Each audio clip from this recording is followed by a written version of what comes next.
Friends, आता आपण बघूया शिवा या मालिकेचा 20 फेब्रुवारीचा एपिसोड रिव्ह्यू. कालच्या भागात आपण बघितलं वंदना शिवाला खुणवते. तेव्हा आशू बोलतो, काकू जर तुम्ही किल्ल्यांबद्दल बोलत असाल तर मी तुम्हाला पहिलेच सांगतो की माझा आधीच विरोध आहे. तेव्हा वंदना बोलते, अहो पण ते तुमच्या चांगल्यासाठीच आहे ना. तेव्हा आशू बोलतो, शिवा ठेवते आणि चल माझ्याबरोबर. तेव्हा आशू बोलतो, चल जो काही विषय आहे ना त्याचा सोक्षमोक्ष एकदा लागला पाहिजे. तेव्हा शिवा बोलते, आशू ऐकून घे ना, तू आत्ता आजारी आहेस. तेव्हा वंदना बोलते, तुम्हाला माझ्या बोलण्याचा राग आलाय का? तेव्हा आशू बोलतो, नाही काकू राग नाही आला, पण ही सतत वाटणारी काळजी आहे ना ती एकदाची संपली पाहिजे. तेव्हा शिवा बोलते, थांब जरा, तुला बरं नाहीये. तेव्हा आशू बोलतो, शिवा हा डोक्यातला राग नाहीये, मला फक्त तिथे जाऊन बोलायचंय, दॅट्स इट. तेव्हा चंदन पण शिवाला थोडासा हाताने खुणवतो की शांत बस. तेव्हा आशू शिवाला चल तू बोलतो. थोड्यात आशू शिवाला घेऊन जातो. तेव्हा चंदन बोलतो, आशू सांभाळून रे. तेव्हा आशू शिवाला बोलतो चल. तेव्हा शिवा बोलते, आशू जायलाच पाहिजे का? तेव्हा आशू बोलतो, शिवा हा जो काही मॅटर आहे ना तो सॉल्व्ह करून टाकू फायनल, चल. तेवढ्या तिकडे वंदना, दिव्या, चंदन बसलेले असतात. तेव्हा चंदन बोलतो, आई मला थोडीशी साखर देता का? तेव्हा वंदना बोलते, अगं बाई कमी आहे का, मी आणते. तेव्हा वंदना घरात गेल्यावर चंदन बोलतो, ए बायको काय झालं? तेव्हा दिव्या बोलते, कुठे काय? तेव्हा चंदन बोलतो, काय नाही. तेव्हा चंदन बोलतो, अगं तुझ्या चेहऱ्यावर दिसतंय किती विचार चालू असतात ना डोक्यात तुझ्या, जरा तुझ्या त्या मेंदूला आराम दे, आराम. इकडे गॅरेजवर अप्पर एक गॉगल वगैरे लावून फोनवर बोलत असतो. त्याचा फोन ठेवल्यावर बॅटरी बोलतो, काय मर अप्पर भावा आज छावा दिसतोय. तेव्हा डिप्पर बोलतो, ए भाई गॉगल कोणाचा लावलाय? तेव्हा अप्पर बोलतो, थँक्स ड्यूड. तेव्हा हे सगळे बोलतात ड्यूड. लगेच स्टेपनी बोलतो, आता भाऊंचा व्हॅलेंटाईन डे आला ना आता. तेव्हा अप्पर बोलतो, नाही नाही असं काही नाही. तेव्हा बॅटरी बोलतो, अरे भाई आम्हाला माहिती नाही का दरवर्षी तू कोणत्या टायमाला खुश असतो. तेव्हा स्टेपनी बोलतो, अरे पण आशू आणि शिवाचा पण व्हॅलेंटाईन डे असेल ना, या दिवसाची त्यांची पण काही प्लॅनिंग असेल ना. तेव्हा पॅना गँग आशू आणि शिवाचा व्हॅलेंटाईन डेचा कसा काय साजरा करायचा याचा प्लॅनिंग करत असतात. इकडे चंदन दिव्यासाठी चहा बनवून आणतो आणि बोलतो, हे घे. तेव्हा दिव्या बोलते, चंदन माझ्यासाठी? तेव्हा चंदन बोलतो, माय डिअर बायको तू किती काम करतेस माझ्या सांगण्यावरून, तर मी तुझ्यासाठी एवढं तर करूच शकतो. बघ ना, तू घरातली एवढं कामं करतेस, एवढं चांगलं घर सांभाळतेस, जेवण बनवतेस, तुझ्या जबाबदाऱ्या पार पाडतेस, मला खूप आनंद झाला म्हणून मी तुझ्यासाठी चहा आणला. तेव्हा दिव्या चहा पिते आणि बोलते, तुझ्या हातचा चहा पिऊन इतकं बरं वाटतंय. तेव्हा चंदन बोलतो, आवडला? तेव्हा दिव्या बोलते, हो. तेव्हा चंदन बोलतो, एवढ्या 2 घोटात कसं कळतं बरं, अजून पी ना. तेव्हा दिव्या बोलते, अरे खरंच किती दिवसानंतर काहीतरी हातात मिळालंय. तेव्हा चंदन बोलतो, हो ना, पी पी, छान आहे ना. चंदन खिशातनं काही पुड्या काढतो आणि बोलतो, मी काय म्हणतो, या पुड्या कसल्या आहेत ग? तेव्हा दिव्या थोडी गोंधळते. तेव्हा चंदन बोलतो, मला ओट्यावर सापडल्या, मला वाटलं चहाचा मसाला आहे म्हणून मी तुझ्या चहात टाकलं आणि तुझ्यासाठी छान मसालेदार चहा बनवला. तेव्हा दिव्या उभं राहते आणि बोलते, तू मूर्ख आहेस का? त्याने? तेव्हा चंदन बोलतो, त्याने काय? हेच आशूच्या जेवणात मिसळून त्याला आजारी पाडलंस ना तू, अशक्य आहेस दिव्या, सुधारणार नाही तू. मला वाटलं होतं की एवढ्या खालच्या थराला तू उतरणार नाहीस, बट नाही, अशी वागलीस तू. चांगलं आहे, पण आता अशी वागली आहेस ना, आता मी तुला वेगळी शिक्षा देणार आहे. सांगू? शिक्षा सांगू?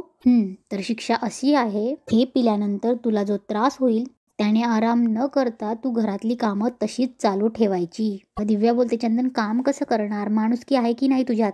तो जमाल गोटा आहे, त्याने खूप त्रास होतो. तेव्हा चंदन बोलतो, माहितीये, बघितला तो त्रास मी आशूच्या चेहऱ्यावर, म्हणूनच तुला ही शिक्षा आहे. तुला त्रास होताना तू एकही क्षण आराम करायचा नाही आणि जर तू आराम करताना दिसलीस तर मी सगळ्यांना सांगेल की तू हे आशूच्या जेवणात टाकून त्याला आजारी पाडलं, कळलं? तेव्हा माय डिअर बायको म्हणून चंदन बाहेर जातो. तेव्हा दिव्या रागाने हातातलं सामान फेकते. तेवढ्या चंदन परत मध्ये येतो आणि बोलतो की वा, शिक्षेचा समारंभ आपण इथूनच करू, उचल. आणि बोलतो, लागा कामाला. परत चंदन आवाज येतो, दिव्या चहाचा कप. इकडे आशू आणि शिवा इकडे घरी येतात. शिवा बाहेरच बोलत असते की आशू ऐक ना, असं नको करू, त्यांना वाईट वाटेल. तेव्हा आशू बोलतो, शिवा प्लीज. आशू बोलतो, शिवा हेच नकोय मला, हे अवॉइड करायचंय, ही सगळी मोहमाया आहे, तुलाही माहितीये. आशू, भाऊ, आई, घरातल्या सगळ्यांना आवाज देतो. तेव्हा सगळे बाहेर येतात. कीर्ती बोलते, तो नाही, ती पण आलीये. तेव्हा भाऊ बोलतात, आशू काय झालं? तेव्हा आशू बोलतो, भाऊ मला तुम्ही एक गोष्ट सांगा, तुम्हाला माझ्यावर विश्वास नाहीये का? तेव्हा भाऊ बोलतात, असं का विचारतोयस? तेव्हा आशू बोलतो, मी सगळं एकट्याने करायचं, स्वतःच्या पायावर उभं राहायचं हे ठरवलंय ना. तेव्हा भाऊ बोलतात, हो अरे त्यासाठी आमचा पूर्ण पाठिंबा आहे आशू, मग तुम्ही ही किल्ली शिवाला का दिली? तेव्हा भाऊ बोलतात, आशू मला तुझी अवस्था नाही बघवली म्हणून दिली. तेव्हा आशू बोलतो, भाऊ माझी जी अवस्था आहे ना मी स्वतःवर ओढून घेतली असं समजा, माझा चॉईस येतो. ही जी का आत्ता परिस्थिती आहे ती बदलेल ना, हे चित्र बदलेल, नक्की बदलेल. तेव्हा संपदा बोलते, डंबो तुला खरंच जमणार आहे का पण हे सगळं?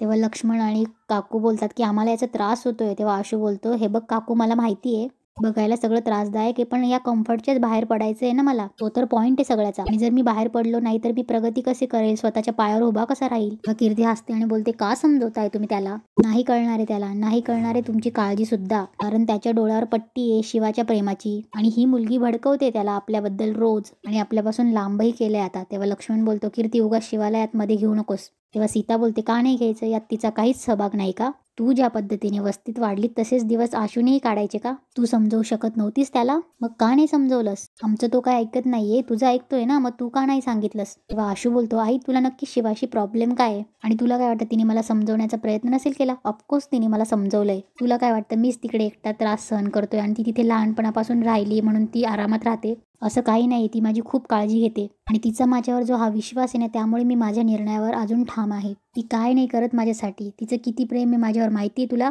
आशू शिवाचा हात धरतो आणि बोलतो, तिचं इतकं प्रेम आहे माझ्यावर की ती मला सोडायला तयार आहे. अजून काय पाहिजे? तेव्हा सीता बोलते, मग सोडायचं होतं. तेव्हा आशू बोलतो, आई मी तुला कसं समजवू ना हेच मला कळत नाहीये. मला माहिती आहे मला अजूनही थोडं बरं नाहीये. ती काल अख्खी रात्र माझ्या बरोबर होती. तिने माझी काळजी घेतली, मला काय हवंय नकोय ते बघितलं. ती माझी खूप काळजी घेते, माझ्यावर प्रेम करते. आणि आता अजून कशी सून पाहिजे तुला? मला ना तुझा प्रॉब्लेमच कळत नाहीये. तुला नक्की काय प्रॉब्लेम आहे शिवाशी? तुला नक्की कुठल्या कारणामुळे तिचा राग येतो हेच मला कळत नाही. तुला फक्त तिचा राग येतो कारण तुला माहित नाहीये. हे अशा वागण्याने ना आई मला तुझी भीती वाटायला लागली आता. आणि हे असंच चालू राहिलं ना तर माझ्या मनात असलेला तुझ्याबद्दलचा रिस्पेक्ट हळूहळू कमी होणार आहे. तेव्हा भाऊ बोलतात, आशू. शिवा बोलते, आशू काय बोलते, तुला कळतंय का काय बोलतोय ते? आशू बोलतो, कळतंय. तेव्हा शिवा बोलते, गप्प बस. शिवा बोलते, तुला कळत नाही तू काय बोलते? त्या पण तर तुझ्या काळजीपोटीच बोलतायत. आणि माझ्यावर राग आहे म्हणून काही नाही, त्यांना त्यांच्या मुलाचं चांगलं झालेलं बघायचंय. हे बघ, तुझ्या मनात त्यांच्याबद्दलचा जो रिस्पेक्ट आहे ना तो तसाच राहायला पाहिजे. कीर्ती हसते आणि टाळ्या वाजवते आणि बोलते, वा छान ग, नाटकात काम करतेस का तू? नाही छान जमलंय तिला. तेव्हा आशू बोलतो, ताई. तेव्हा कीर्ती बोलते, आशू अरे काय चुकीचं बोलले मी? अरे बघ ना, अरे किती छान ऍक्टिंग करते ती. करिअर चुकलंय तुझं, ते गॅरेज ना बंद कर आणि ऍक्टिंग कडे फोकस कर, भलं होईल तुझं. तेव्हा शिवा बोलते, ताई तुम्ही थांबता का जरा? तेव्हा शिवा बोलते, आशू हे बघ, आपल्या रागावर आपला कंट्रोल पाहिजे. कळतंय का तुला? तुला काय वाटतं तू हे बरोबर बोलतोयस का? त्यांना आहे तुझी काळजी, तू चुकीचा करतोयस. आशू तू आत्ताच्या आत्ता आईला सॉरी बोलतोयस. तेव्हा आशू बोलतो, आई भाऊ आय एम सॉरी, प्लीज मला माफ कर. हे बघ आई, मी जरा रागाच्या भरात जास्ती बोललो. तुम्ही प्लीज मला समजून घ्या ना. मला माहिती मी लहान होतो, प्रीमॅच्युअर होतो, त्यामुळे तुम्ही मला तळ हाताच्या फोडाप्रमाणे सांभाळलंय, मला जपलंय. पण मी आता मोठा झालोय, मला माझे निर्णय घेऊ द्या प्लीज, आणि माझ्या निर्णयांचा आदर करा. हे बघ आई, एक दिवशी ना मी असं काहीतरी काम करून दाखवेल ज्याने तुम्हा दोघांनाही माझा खूप गर्व वाटेल. तेव्हा नेहमी तुझ्यासाठी आदराने उभा राहते. या शिवाला तू जेव्हा ऍक्सेप्ट करशील ना तेव्हा हे सगळं संपेल. तेव्हा शिवा बोलते, भाऊ माझ्या स्वाभिमानासाठी आशूने घर सोडलं, त्याचा स्वाभिमान नाही दुखावू देणार मी, माफ करा.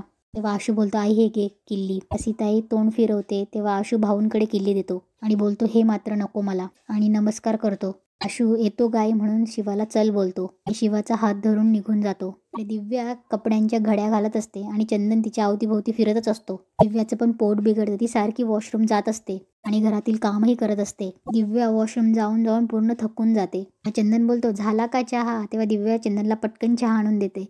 चंदन चहा पितो, एक घोट पितो आणि बोलतो, पहिले तू पी. तेव्हा दिव्या बोलते, नाही मला जायचंय वॉशरूमला. चंदन बोलतो, नाही पहिले तू पी. दिव्या एक घोट पिते परत जायला लागते. तेव्हा चंदन बोलतो, ए थांब थांब. दिव्या बोलते, काय आता? तेव्हा चंदन बोलतो, बिस्किट घेऊन ये ना. दिव्या बोलते, नंतर नाही चालणार. तेव्हा चंदन बोलतो, नाही आत्ता. ते बिस्किट आणून परत जायला लागते. तेव्हा चंदन बोलतो, ए थांब. दिव्या बोलते, काय झालं आता? तेव्हा चंदन बोलतो, त्रास होतोय का फार? दिव्या बोलते, तुझा ना जीव घेईल मी. दिव्या परत पळत पळत वॉशरूम मध्ये जाते. चंदन वॉशरूमच्या बाहेरच उभा असतो. चंदन बोलतो, काय झालं? त्रास होतोय?